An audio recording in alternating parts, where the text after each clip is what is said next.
জোয়ে root আজকেও century করলো, চতুর্থ টেস্টে এসেও সেঞ্চুরি করলো জোয়ে রুট।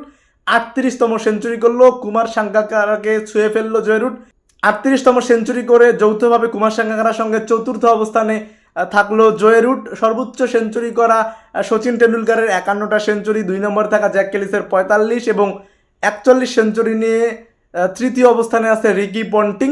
এবং এই রিকি পন্টিংকে আবার রানের দিক থেকে টপকাইলো জোয়ে রুট। জোয়ে রুটের রান এখন 13,380, রিকি পন্টিংয়ের রান ছিল 13,378, অর্থাৎ রিকি পন্টিংয়ের থেকে 2 রান বেশি। এবং সর্বোচ্চ রানের তালিকায় এখন জোয়ে রুট 2 নম্বরে, সামনে কেবল লিজেন্ড সচিন টেন্ডুলকার।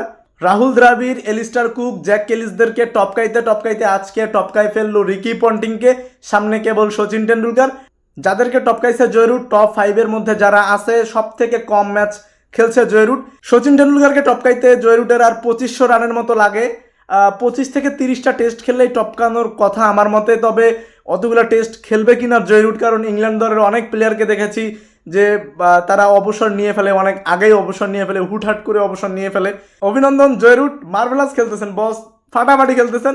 আপনার কাছে রিকোয়েস্ট, আগে অবসর নিয়েন না, খেলতে থাকেন যতদূর পর্যন্ত আপনার ফর্ম থাকে, খেলতেই থাকেন।